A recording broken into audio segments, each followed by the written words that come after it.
বাংলাদেশে না আজ ব্যাটিংটা করলো ওয়ানডে যেভাবে আমরা ব্যাটিং করে আইছি, কিন্তু আজকে তোমার মিরপুর হয়ে গেছে চট্টগ্রাম সাগরিকা স্টেডিয়াম। মিরপুর হয়ে গেছে ধান খেত, এমন ভাবে হয়ে গেছে, বুঝা যায় ফুল ধান খেত এমন অবস্থা হয়েছে যে তোমার 131 রানে বাংলাদেশ টিম প্যাক হয়ে গেছে।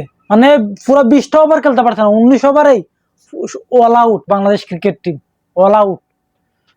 আর বাংলাদেশের টিমের ব্যাটিং প্রথম 1-2 ওভার তো খুব দূর দূরান্ত খেলছে, কিন্তু না, এই ব্যাটিং এত রাখতে পারছে না। তুমি দেখো সাইফে করেছে 14 বলে 20, তানজিদ তামিমে 9 বলে 10, সৌম্য সরকারে 18 বলে 17, তাওহিদ হৃদয় 5 বলে 8, পারভেজ ইমন 12 বলে 10। আর হাইস্ট রান কে করছে? শেখ মেহেদি, যে 22 বলে 29 রান।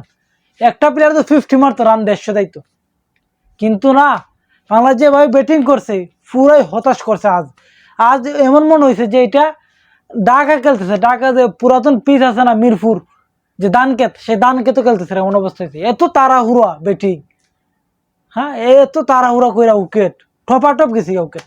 19 ওভারে ফুল প্যাক হয়ে গেছে বাংলাদেশ ক্রিকেট টিম।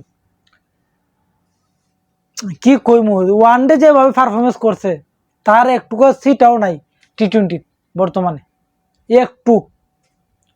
এখন দেখা যাক কি করে বাংলাদেশ ক্রিকেট টিম, কিন্তু পুরো হতাশ করছে আজকে, ব্যাটিং পুরাই হতাশ।